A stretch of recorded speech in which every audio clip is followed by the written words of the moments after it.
everyone. My name is Michael Thurville, sociologist and photojournalist, and I am here with Cash Anthony and Jim Davis. Mr. Jim Davis and Cash Anthony. It is an absolute pleasure to have you here on VEDA World News.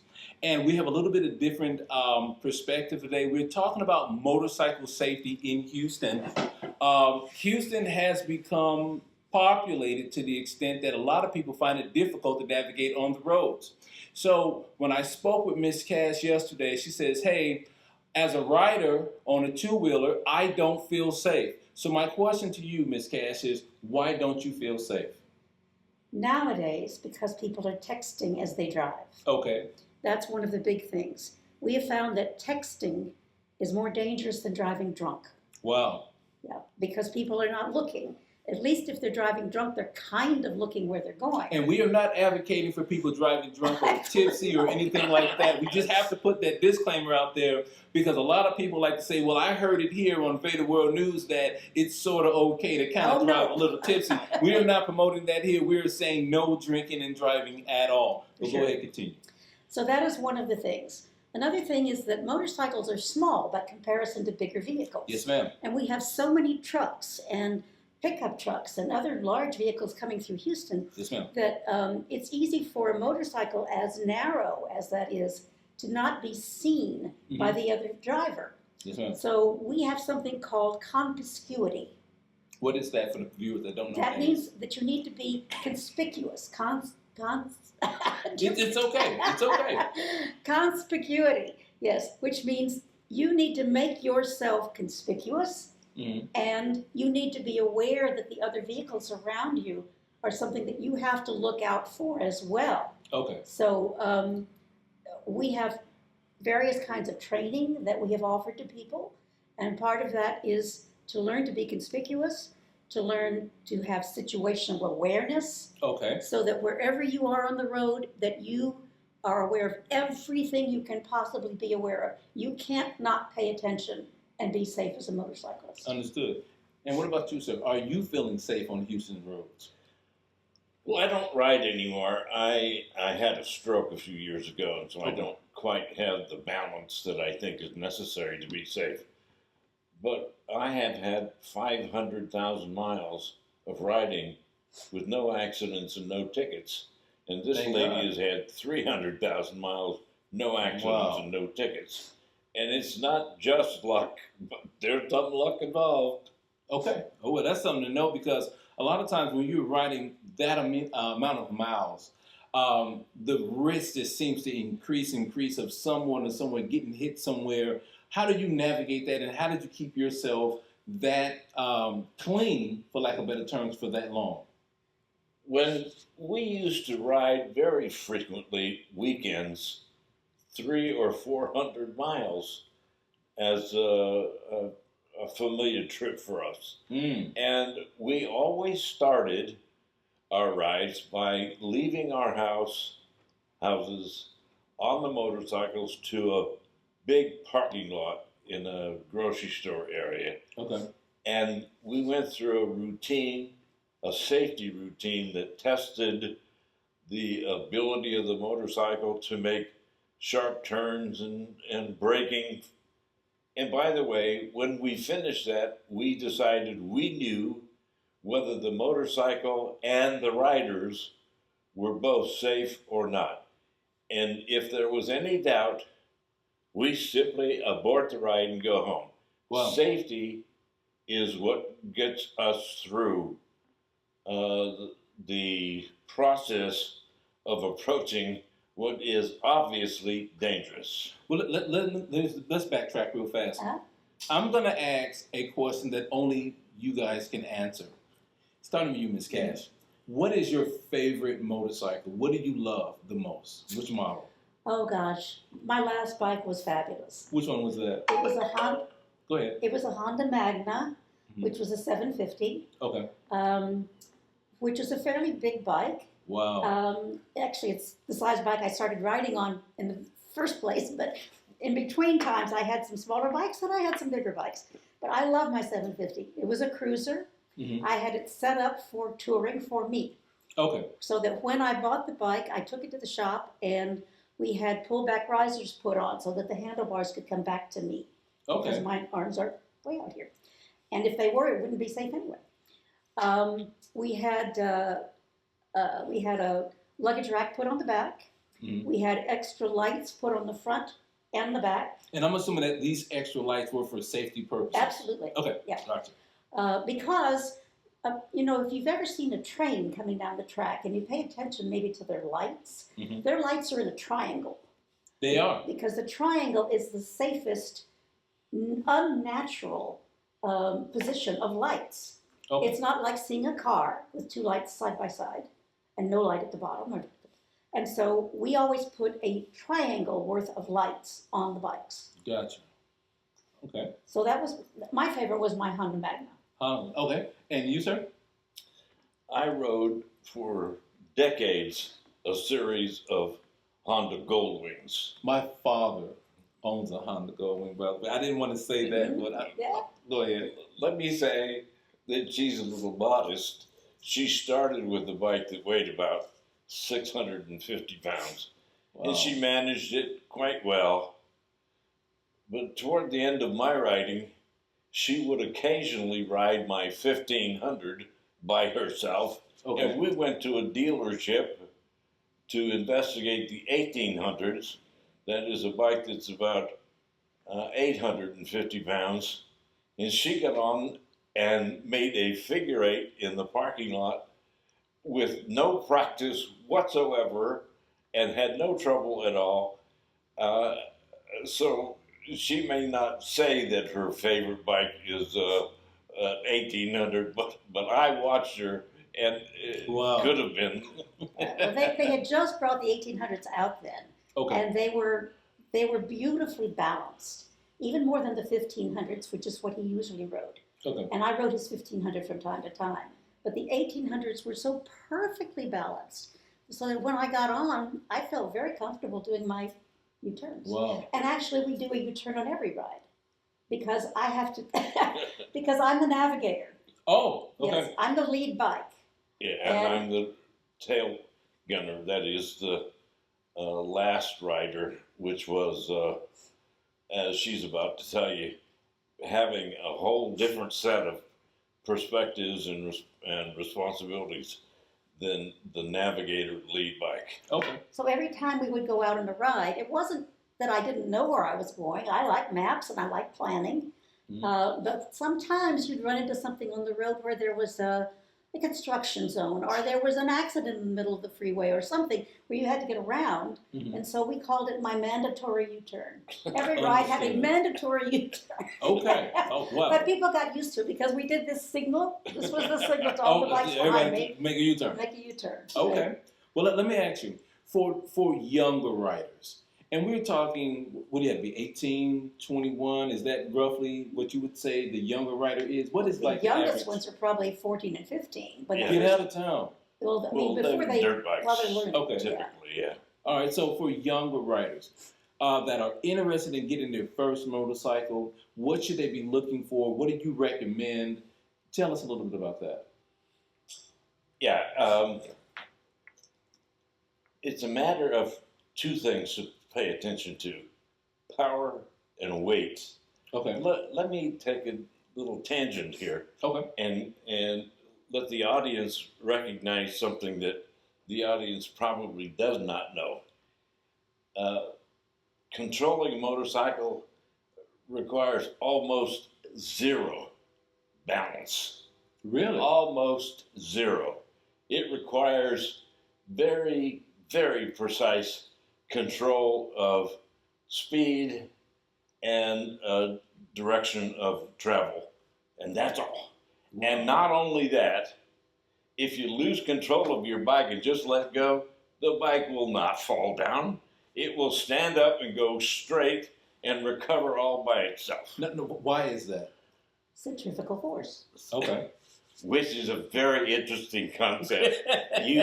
You, I'll bet, think centrifugal force means the force pulling from the center out. Okay, well, it isn't. That's not what it is. Enlighten me. Centrifugal force means trying to keep you going in a straight line on the periphery. not if you the idea that you think you're being pushed to the side is kind of an optical illusion. Okay. It is just an effort by physics to keep you going in a straight line. Understood. And there will people who will say, my bike is fighting me. I can't make the turn. My bike is fighting me. Your bike is not fighting you. Your mind is fighting you. Okay. Exactly. Okay. Because there is an unusual physics of turning on a motorcycle. It's called countersteering. All right. And Explain. so normally, your basic instruction for turning is push right, push left, go left. You're pushing on the handlebar. Okay. If you actually turn the handlebar, you can't control it past 10 miles an hour. Really? Because at that point, countersteering takes over. And you have no choice. That's physics. Okay. Countersteering takes over above 10 miles an hour. There will be a lot of riders that don't believe in countersteering. Even with hundreds of thousands of miles of experience, when you push to the right, your front wheel moves slightly to the left of your path of travel. And that causes your motorcycle to lean to the right. And that causes the bike to pull the wheel to the right, and you will move to the right. I see motorcycle riders all the time, and this never pops into my mind. Yes. Okay. Well, it's very subtle. If you look at a slow motion of a bike that's coming toward you about the time it starts to turn, you can see what the wheel does. But Okay. it's very fast. Mm. It's almost instantaneous. Okay. It's very, very fast when it makes this correction to get you going in the direction So you're trying to these go. are just some of the few things that new riders should really consider before they start, bike riding and purchasing that first motorcycle or whatever the case may be. Before they purchase a motorcycle, we strongly recommend that they go to the Motorcycle Safety Foundation Basic Rider course. Okay. And in Texas, you either have to have taken that course to get your motorcycle endorsement on your license, or you can be grandfathered in if you've come from another state and you have a license somewhere else. Okay. Or if you have ridden for many, many, many, many years and you can pass the test without taking the class. Mm. I think that they're still allowing people to take the test without the class. Let me ask you quickly. That motorcycle test, does someone get on the bike with you? No. I don't know. Please excuse my ignorance. Or do you stand to the side and watching? How does that work out?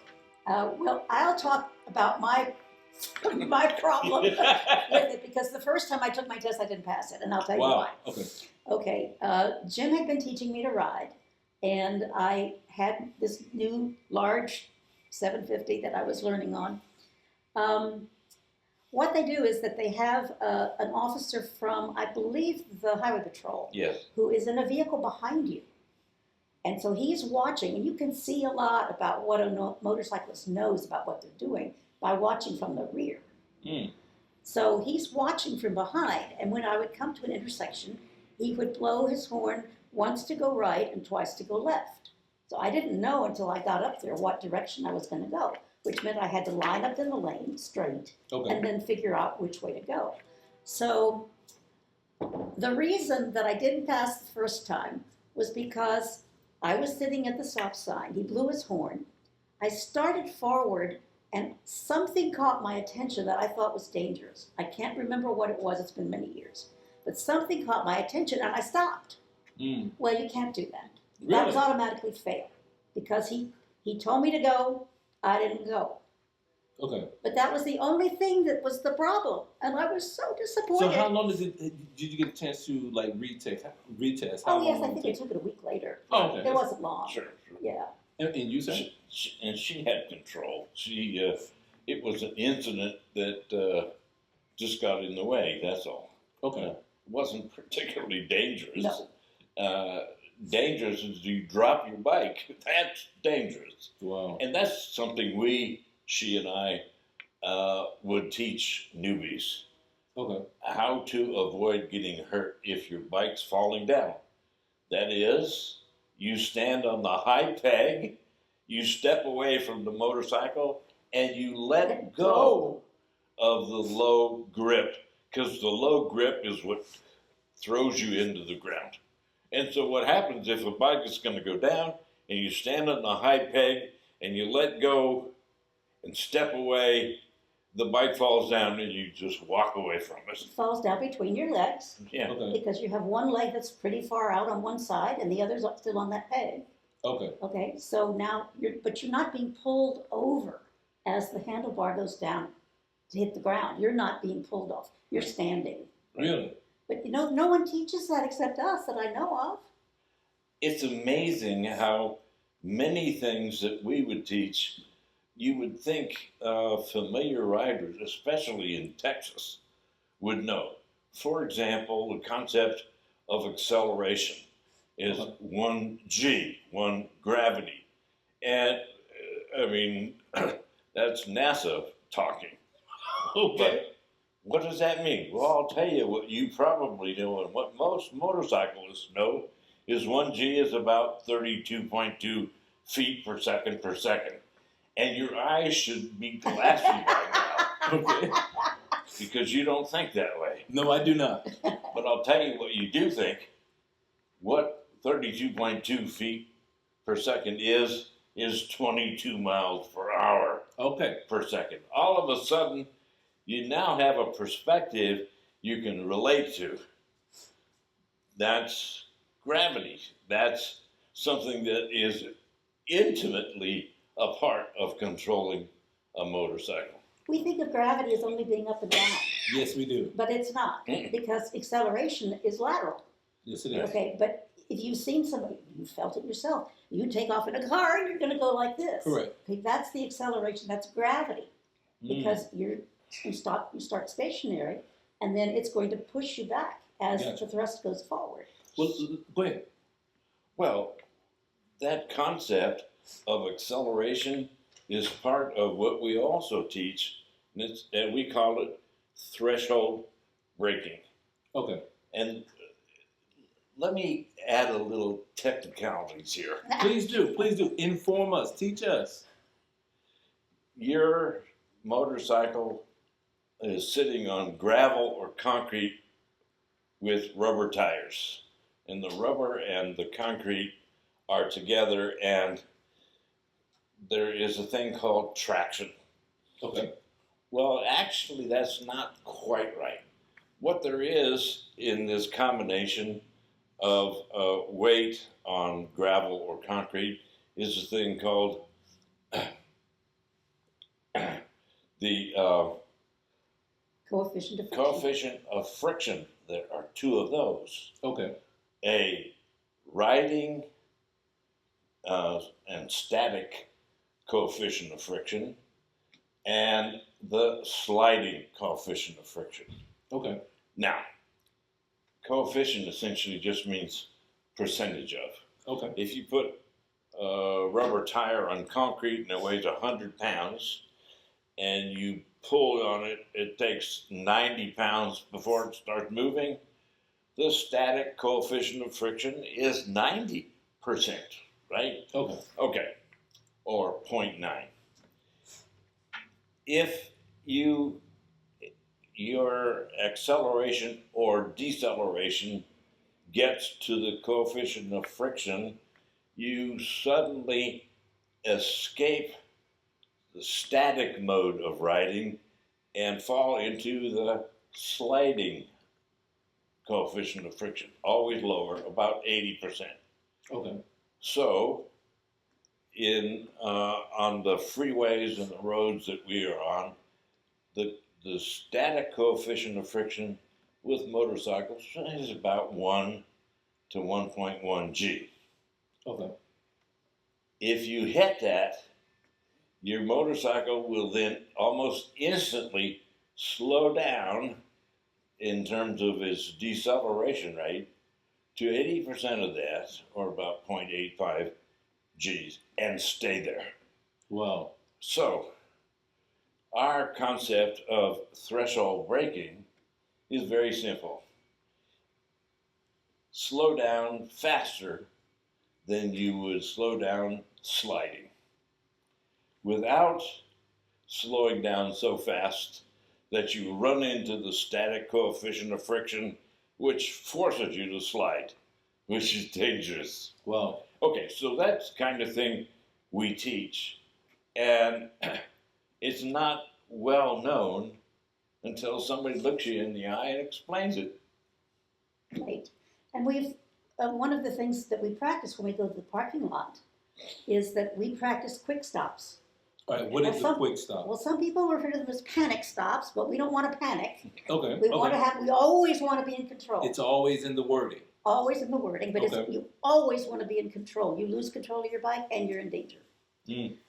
More than just the danger that's out there anyway. Understood. So, if you are practicing on pavement and you are getting up to, we practice this at maybe 40 miles an hour. There's no point in practicing faster than that Okay. because you're going to go through this process where you start slowing down, and whether you're going 60 or 10, you're going to have to go through that initial period where you start slowing down. Okay. So as you are putting on your brake, if you hear that your tires begin to sing, then you learn the noise the tire's making Okay. as you're slowing down. If it starts singing, then you're right at the edge where you're going to be sliding.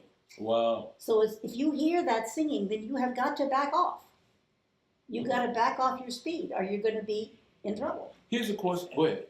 Well, just to add to what she's saying, automobiles and now many motorcycles have ABS, automatic Right. braking system. And that's exactly what they do. Instead of how it works, rather. Instead of listening to singing, it detects that you are starting to slide and it lets go of the brake and immediately puts the brake back on again.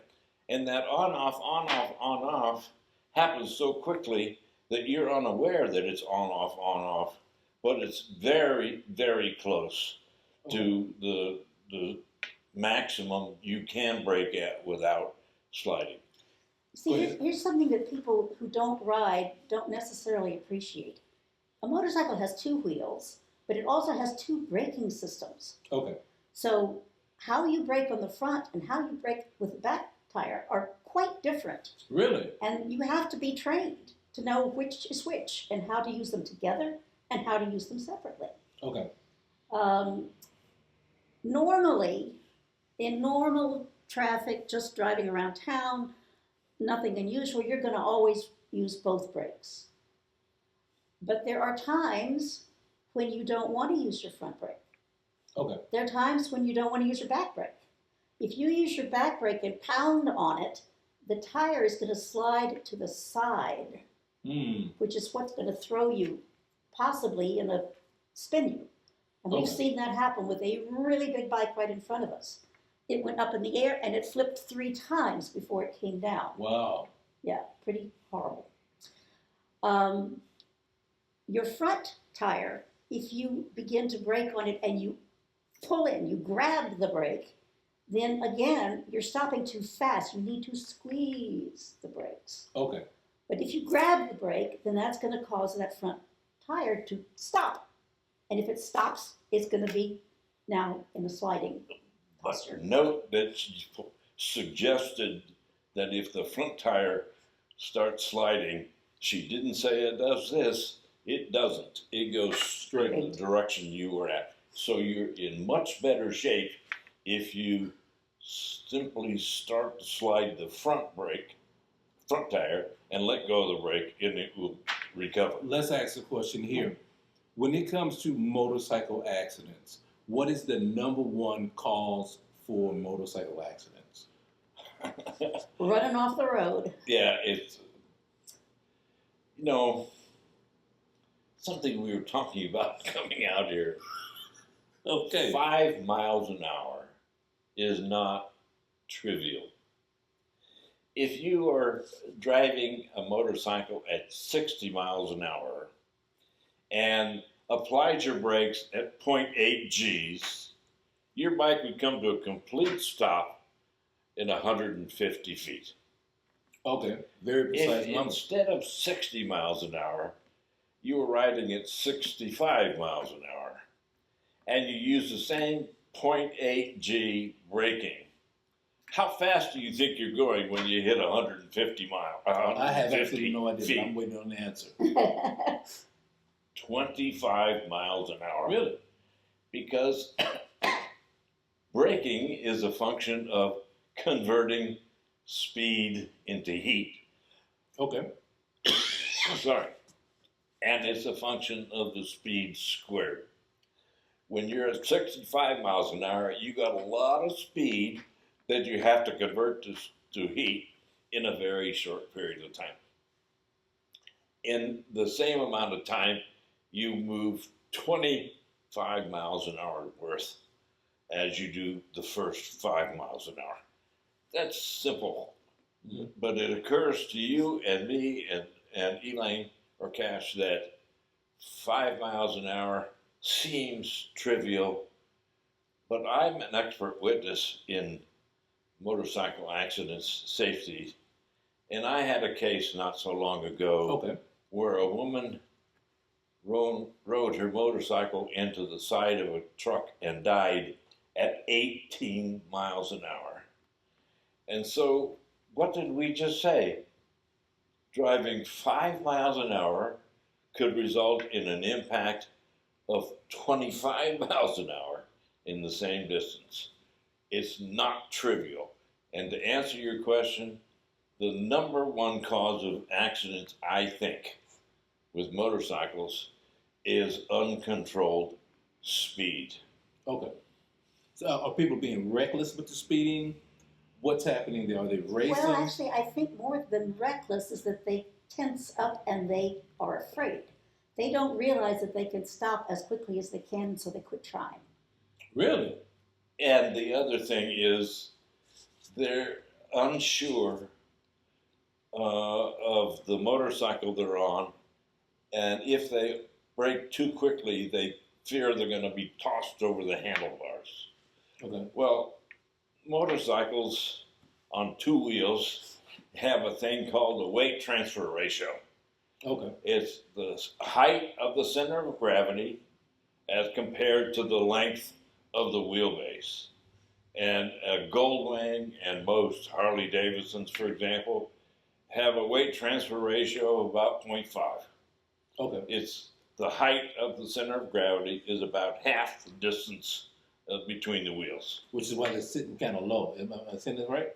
Well, it's the same equation no matter how high. That's right. Okay. Now, a different kind of bike called a sport bike has a changed percentage. The height of the center of gravity on a sport bike compared to the length of the wheelbase is about 0.55. The difference very simply is on a sports bike, if you aggressively hit the brakes, you can get tossed over the handlebars. Okay. On a touring bike or a cruiser, the Harley Davidson or a Goldwing, you can apply your brakes almost as hard as you want, and the rear wheel will not come off the ground. Okay. And when I talked about weight transfer ratio, that's what happened. When you apply the brakes, as you slow down, weight is lifted off the rear wheel and put on the front wheel. If you lift so much weight off the rear wheel that it comes off the ground, you can get tossed over the handlebars. So is it safe to say that these bikes made by Harley Davidson and Honda are a little bit more safer than sport bikes? Am I saying that correctly? Well, that's a certainty. Yes, there's definitely safer. Okay. Yeah. Okay. Yeah. Oh, I'm sorry. What in out of my mind is something you just said. It'll come back. No, it's okay. It's okay. Let's. We'll hold. If I want to say hold that thought, but I know you lost that thought. Let me add to where she Go was ahead. going. He Braking, knows. braking on a motorcycle requires that you use both brakes almost every time. But when you want to stop quickly with the motorcycle because of weight transfer, you start with the front brake, grabbing the front brake hard, and then you squeeze harder, and then you squeeze harder again because weight is moving to the front wheel. Okay. And the more weight on the front wheel, the more braking pressure you can provide. At the same time, you start with having a reasonably hard braking effort on the rear wheel, and then you begin to back off that because the weight on the rear tire is becoming less and less, and you can't use anymore. And so here's a phenomenon that many riders still believe. 70% of your braking power is in your front wheel or front brake. Wrong. Okay. Wrong. If you got a sport bike, almost certainly 100% of your braking power is in the front wheel because you can lift the rear right off the ground. And then obviously you're getting nothing from the back. If you use just the rear brake, you can get anywhere from 33 to 40% braking total. That is, if you are afraid of your front brake and use just the rear brake, you have thrown away 60 to 70% of your ability to stop. And brakes are not designed to stop you. They're designed to slow you. Really? Okay. That's something here for older riders. And I don't mean old as in age.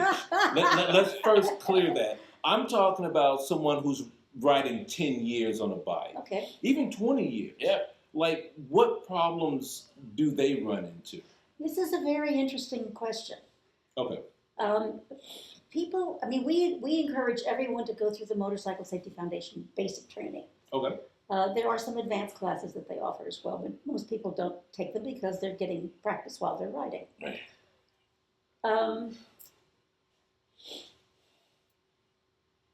And that one's gone too. It's okay. It's okay. We have so much information in our Yes, heads. I can tell, but he's throwing numbers out here, Yeah. and you're throwing like another type of knowledge. So I mean, it is a lot of knowledge sitting between the table between the two of you, and I am grateful to be here with you. Oh, well, thank you. Yes, ma'am. What happens is that when you take this basic training, it stays in your mind as you begin to ride. It stays in your mind about 6 months. Really? At the end of that 6 months, you're just as dangerous out there on the road as somebody who's never been trained. That's right. Really? It's very strange that people don't kind of put that together, because it's not just your training that you get originally, it's your practice. You want the controls that you're going to need to use quickly in an emergency, for example. You don't want to have to think about it. You want it to become instinctual. automatic. It's muscle memory. Okay. And as we were talking about when we do our parking lot practice and we do quick stops at 40 miles an hour, that's because it feels the same at 40 miles an hour as it's going to feel at 70 miles an hour. Okay. So you're going to learn how much pressure you need to apply to that front brake, how much pressure to the back brake. You can learn that at a slower speed. Okay. As you slow down, supposing you're going 70, there'll come a point, yes, you're backing off your speed, but there's always going to come that last part where you start at 40 and now you're going to 0. So that portion of your braking is the same no matter. Okay. And that's the last part that you have to do before you stop. Let me ask you, does Houston riders, bike riders, show the same level of concern of safety as they should? Is that a fair question? I don't know how to answer that. Like, There is one thing that by law we are forced to be a little safer, and that is lane splitting. Some states allow motorcycles to ride on the lane between lanes to get past cars that are slower, and that is so dumb and dangerous. And dangerous. And not legal in Texas. It's not legal in No, Texas. no. Okay. You do see some people do it. I've seen it. You know, we're driving, and I didn't even see the motorcycle coming. Exactly. You know, and just, boom, before I know this motorcycle in front of me, it's not a big deal to me. You know, I drive pretty slow by most people's standards. I really do. But again, I do understand where you're coming from with that. And it sounds like that blind side almost, like I'm blindsided by that motorcycle coming in. Because if you're slowing down in your car, they're not slowing down. Right, you're speeding. Or not much. They're going to come speeding between the cars. Okay. And the really dangerous thing is supposing the car suddenly has to change lanes. Exactly. So are they, in a sense, gambling? Oh, yes. Okay.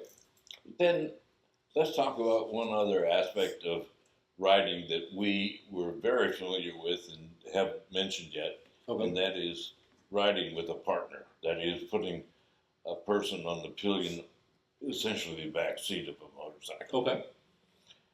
One would think that person on the back is absolutely at the mercy of the driver. Are they? No. No. Okay, so who's at the mercy here? The driver is at the mercy of the backseat passenger? Well, they both are cooperative, but let me just make a observation. Okay. If the driver had a heart attack and just collapsed, do you think the motorcycle's going to fall down? You know what? I am very ignorant to this, so I'm going to say I don't know. Good.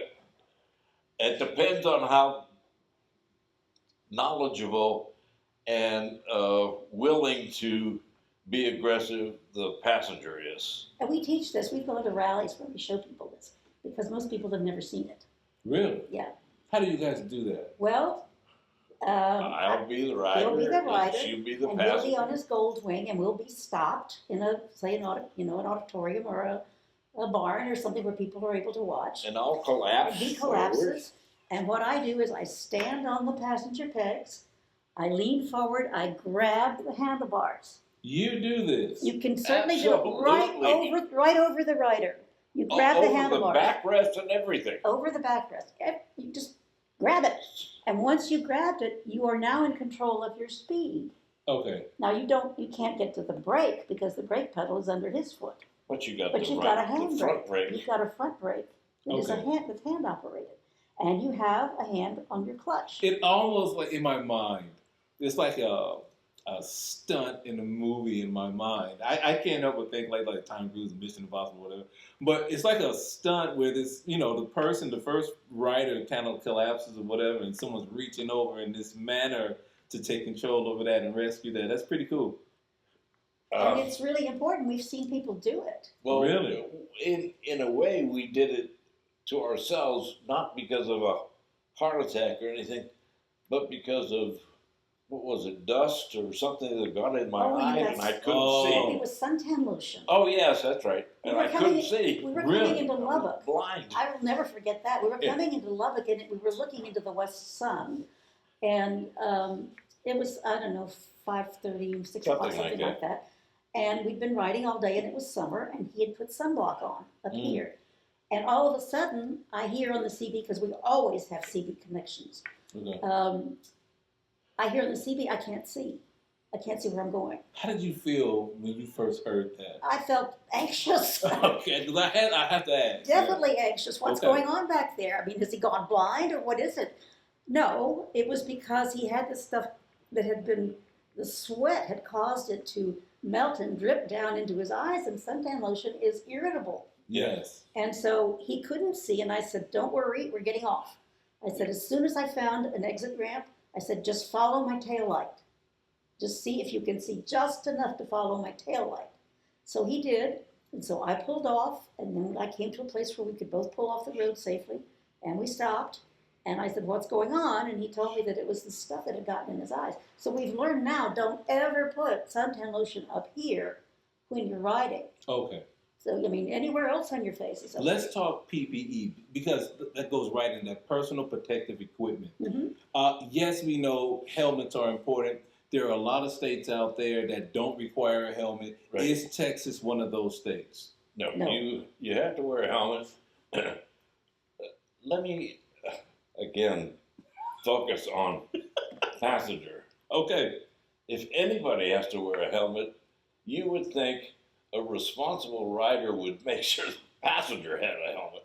Both of them should have a helmet. Okay. And by the way, there are some old motorcycle people who think helmets are dangerous. They break necks rather than save lives.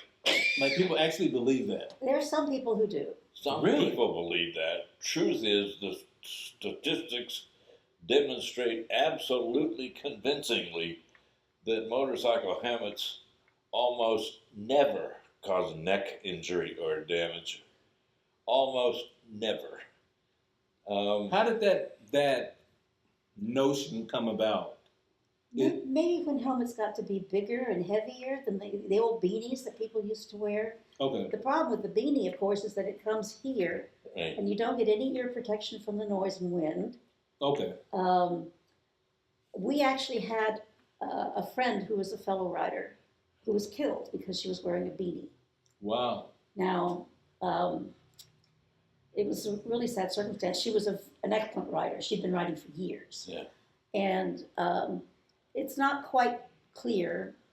I write murder mysteries, so I use these things. Oh God. I use these things that we encounter Okay, as material. as material to kind of springboard off into whatever the story's going to be. So I did write a story about this one. She came up. It was probably twilight or dark. She came up to the turn into her own home, and it was out in the country up near Huntsville, and there was a ditch right there next to the road, and they had a bridge that went across. Yeah. And she thought that she was going to be turning onto the bridge to go to her home. Somehow, and we have theories, but I'm not going to say what they are. We have It's okay. theories about why it was that she missed the turn into her very own house that she'd done 1,000 times. Nonetheless, she missed the turn and she went down in the culvert. Wow. And the motorcycle, I started to say she was wearing a beanie. She had on a really cute suede leather jacket that was aqua. Okay. And she had a really cute aqua beanie that went with it. Okay. But normally, she always wore a full face helmet. And we always wore full face helmets. And it was just for this particular day that she wore this particular outfit. We don't know why she didn't wear her normal helmet that day. But when she went down in the culvert, the front tire whipped around and the handlebar came around and hit her right there. Oh God. And at force, at great speed. Yeah. Yeah. You know, it hit right there. And that was enough to kill her. Okay. If she had on a full face helmet with the protection over the rest of her face, Probably would have been she okay. probably would have been okay. So, We're not of the opinion that a helmet is all you need. no. You need to cover every piece of skin that you cannot afford to lose. Okay.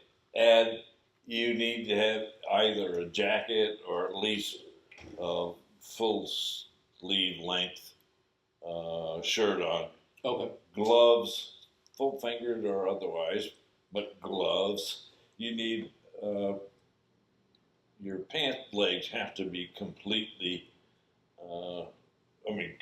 full pant legs. No not shorts. I've seen people ride motorcycles in shorts, Oh, yes. Not shorts. tank tops or whatnot. Flip flops. I've seen that. Yes, I didn't know what I was looking at. I didn't know. I just, You need, excuse me, it's okay. over the ankle boots. Okay. And we always rode with chaps. Okay. In addition, Those are the leathers. Leather chaps, right? You bet.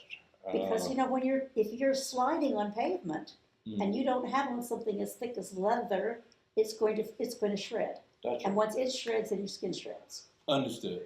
So yeah, even in hot weather, you would never see us go out without our jackets, with our armor in the sleeves and shoulders. Okay. We did have summer versus winter weight jackets, so we could unzip some of the panels in the back to get some air in. Okay. But we were totally covered. Always gloves, always helmets, always jeans and chaps. Do you always think some boots. riders take that for granted? Like personal protective equipment, such as helmets and goggles and chaps and everything like that. Do they take that for granted at times, over time? If they rode with us, they did, or they didn't ride with us. Okay. We wouldn't let them. Okay. Really, since I was road captain, before every ride that we went out with other people, now we knew each other very well. We've been together 40 years as business partners. But when we had people that we didn't know, or even people that we did know, we would have a pre-ride briefing. And I would give the briefing. I would talk about where we're going. I would talk about any particular dangers that I knew might be coming up. When we would ride in the area around Houston and maybe even 200-300 miles out of here, I would go out a day or 2 days before the ride, and I would pre-ride the ride.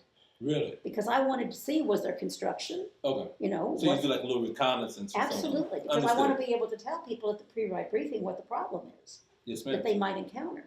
We would tell them, if you do not ride safely with us, you won't ride with us. If you don't wear a helmet, you won't ride with us. I mean, I was the boss. I just said, It's okay. this is And the way I it's going to rode be. drag, which meant my whole purpose in life is to ensure the whole group rides safely. If I find anybody in the group not riding safely, I had to do something about it, up to and including excommunicating them there. Oh yeah. And by the way, Okay. you think we're talking about helmets and leathers and all that, and we would do something about it if it got hot? No. We almost never took a several 100-mile ride without hitting rain. Oh, gosh. Really?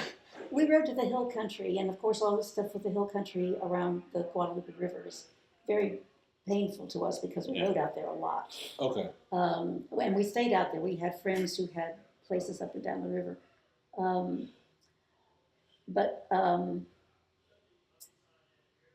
I don't know what's going on with my mind today. Rain.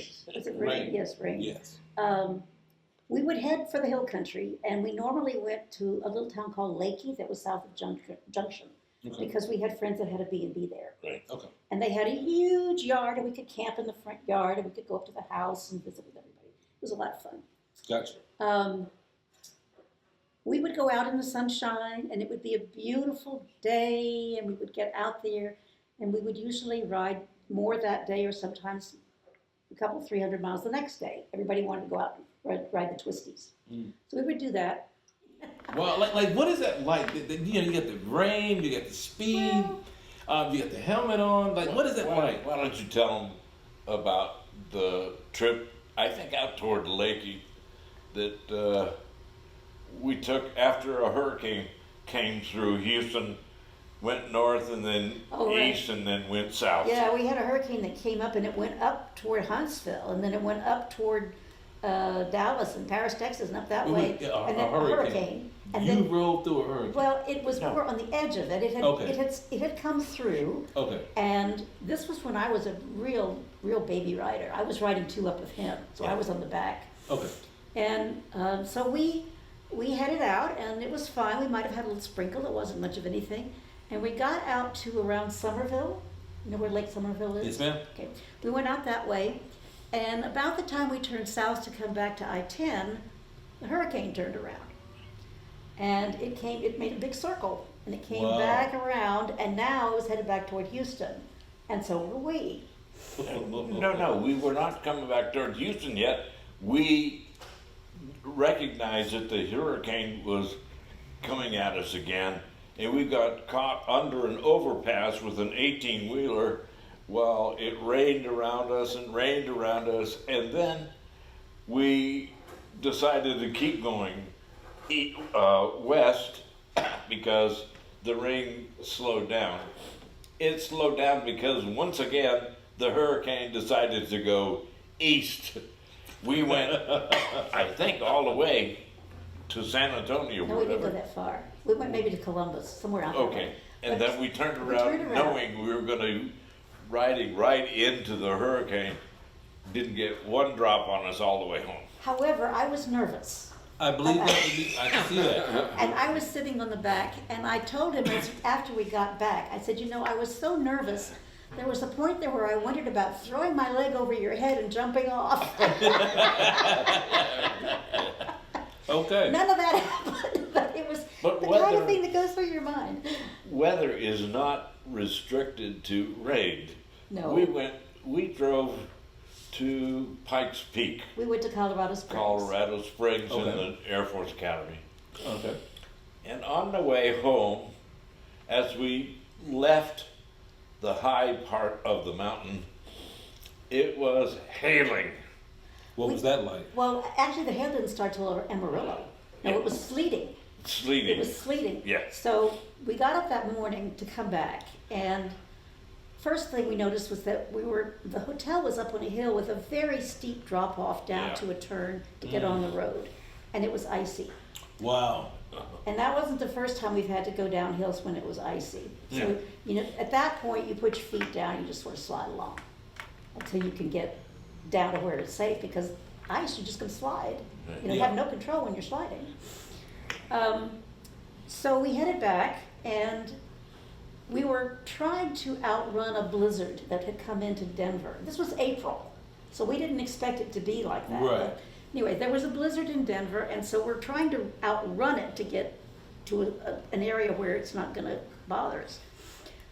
Well, it began to sleet, and I have a windscreen on my cruiser. I have a big windscreen, but I also had learned that the way that you ride when it's snowing or sleeting or even raining hard, you can't look through your windscreen. You don't have windshield wipers on a windscreen. Right. Right. So the only way to look is Stand on the to pegs. stand on the pegs, put your butt on the seat if you have a backrest. Yeah. Put your butt on the backrest and just ride along like that, looking. So you're looking over, but you're kind of crouched. You're not Yeah. sitting, and you can't do it forever. So you're down, and then you're up again, and then you're down, and you're up again. And we did that. Oh, I would say for maybe 40 or 50 miles out Oh, of God. At least. at least that. And then I was frozen. And so we did see a place that we could turn off, and we went in there and we warmed up and talked to some people and got some breakfast. Got back on the road, and you know, we're wearing these jackets and leathers, but leathers are going to absorb water when it's Yeah. raining on you. So we also had rain gear. Okay. Now, I don't know why when I started out that morning, my jacket was waterproof, but I don't know why I didn't put my rain gear on. I guess I didn't think we were going to run into it that long. Finally, we get down to, there's a long steep hill that comes down at Raton Pass. And just before that, I was so cold. And there was a McDonald's. And I said, let's stop again. So we stopped again, and we went in and we got some hot chocolate. We warmed up again, and we got some gas. And I put on my rain gear, although it was kind of ridiculous by then, but I thought, I don't know how much longer we're going to be in this. Yeah. And now I have on 5 layers of clothing. It's cold. So I have on 5 layers up here and 4 layers down there, and my rain gear on top of that. Wow. And I was like this. I said, I need a crane. I feel like the Michelin man. Somebody lift me up and put me on the bike. Well, I was finally able to get my leg over the saddle and get on the bike. And we started back out on the freeway. I bet we hadn't gone 15 miles. We got to the top of Raton Pass. Sun comes out. Wow. And the sun was out the rest of the way, all the way down the mountain till we got into the plain there that runs across, you know, that part of Colorado east. Okay. Is all flat. Yes, ma'am. So we finally got down there. Well, we hadn't actually outrun the whole storm. Then it caught up with us again. Yeah. And now we have wind coming from the north, and we're riding like this, leaning into the wind to be able to go in a straight line. Gotcha. And we did that all the way to Amarillo. And we get to Amarillo, and then all of a sudden, it was the most dangerous thing I think we've ever ridden in. Talk about weather. It began to hail. Yeah. So it's ping, ping, ping, banging on the tank, banging on your helmet, banging on you. And it's squirting out from under the tires. You know, the tires are rolling over these hailstones. So we turned west and we got out from under it. And then I realized we should have turned, we shouldn't have turned east, we should have turned west, because the hotel's the other way. So we had to ride back into it. Really? And I'm thinking, yeah, mandatory U-turn. Yes. God. And we're making it sound like we're really into dangerous riding. No, That- I don't think that not that's one not bit. at These all. are just adventures that we It's had. something that just happened Just as a part of happened, your ride. Right. Like she's talking about all the clothing that she's wearing. Not far and not a long time after that, we had a ride, found ourselves having to stop for a drink of coffee or something, and we entered this diner. All right, Oh my you're gosh. both laughing, so now Oh I want my to hear gosh. about it. Okay, so this is another cold ride. It was March, and we were headed back east. We were headed up to the Natchez Trace. So Yeah, we were okay. headed up to Natchez, up to into Tennessee, and I'm trying to remember how we got into that. Well, we both We- went we- in with our helmets on. I'm sorry. We both went in with our helmets on. Yes, it was night. We had stopped because it was so bitter cold. Okay. And so by now, it was probably 20, 25 degrees, which meant it was really, really cold going 60 miles an hour. Gotcha. So we had stopped out in the country somewhere. There was a little convenience store, and I ran in and put my hands on the coffee pot to warm up. Okay. And then after we'd been in there a few minutes and warmed up, we got back on the bikes, and we were headed for, what is that city that's right there on the river? It's right into,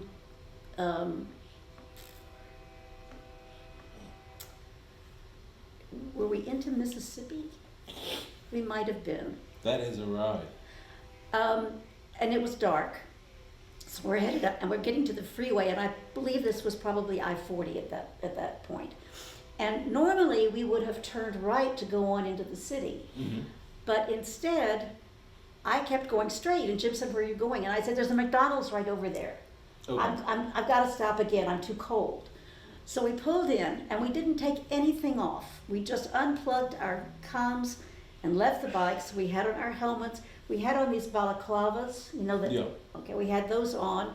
We're all dressed in black because it's March. Now it's starting to look weird. And now we're coming into this McDonald's, and there's a kid behind the counter, and he looks up and he sees us, and his eyes get like this, and he goes running to the back of the Because he's McDonald's. believing he's going to get robbed. He's sure yeah, he's going to he get was robbed. absolutely And convinced. the woman who's at the cash register turned around and said, "Where are you going? You leaving me out here with these robbers? Where are you going?" So anyway, they saw right away we were not planning to rob. Okay. There I feel was- so sorry for her. She was going to have to deal with this all by herself. Wow. But if you have in your mind a picture of what we look like and all that, And I did. similarly, we were dressed and came to a stop at a diner next to an 18-wheeler that came just before us. Okay. And two guys got out of the 18-wheeler. Oh, I remember that. We were riding across Louisiana. Yeah. Yeah, and it was dark. It was pitch dark out there. There's no street lights out in the country. you know. Wow. So it was just us and this big truck. Right. And, you know, the alligators like to come out and sleep on the pavement. Really? They like, because it gets warm in the daytime, so they like to Yeah. come. So at night you can't see them. So I'm hanging back a little ways behind this 18-wheeler using his lights to shine on the freeway so that I can see, you know, what's coming up. And I figure if he hit an alligator, I'd probably know it anyway. But, so yeah, we followed him into Alexandria. And we'd been through Alexandria many times. I knew pretty much where we were. And there was a diner that I knew how to find. So they turned off to the right, and we went on straight and went around and got to the diner. Okay. Just as we pulled into the parking lot at the diner, this same truck pulls up next to us. And then the driver jumps out. And points at her. That's a woman! That's a woman right there! Really? Yeah. So was it like his first time seeing a female rider, or what's going on? Hey, we look like we are pretty advanced riders. Okay. I mean, you look at her and her luggage is up to her shoulders behind her, and there's luggage kind of on her tank in front of her, Tank bag. and her whole bike looks like it's on a trip across the world. Mine is similarly, no, and one does not immediately say that's a female rider, because we stereotypically think of motorcyclists As a as male. men. Yeah. And of course, they recognized that we were the same people that had been behind them for Yeah, miles and right. miles. Okay. So, you know, that's probably part of what surprised him, Sure. was that he couldn't tell who was back there, but once we stopped, he could tell. Well, let's do this here. Final words, because like I said, this is a very interesting conversation. If you can give any tips to riders really all over the world, because this is going to be shown all over the world, what would you tell them? Practice. Okay. It is dangerous, and treat it like it is dangerous. You must be in control always. Otherwise, you don't belong on a motorcycle. Okay. You must be in control always. Of yourself and the bike. Well, And that means no drugs, no alcohol. I mean, you got to be able to react quickly, precisely, and be aware. And that means no drugs, no alcohol, and stay in control. And some basic understanding of yourself, Yeah. of your temper, of your mind, of your ability to perceive, of whether you're tired or whether you're not feeling well.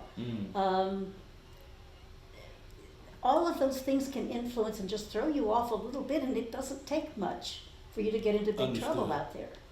So, yeah, I would say practice until things are muscle memory, Right. and certainly always in control. Always control. well, ladies and gentlemen, these are the two things that we are also going to put out, and I'm piggybacking off of them because I've never rode a motorcycle and I don't know too much about motorcycles. Always be cognitive of your environment, always be ready to react, and always be safe out there. Always practice. Stay away from the drinking, stay away from the drugs, even if you're not riding a motorcycle. My name is Michael Thurville, photojournalist and sociologist here at VEDA World News, and you can catch us at VEDACOM.com with two M's, that is VEDACOMM.com.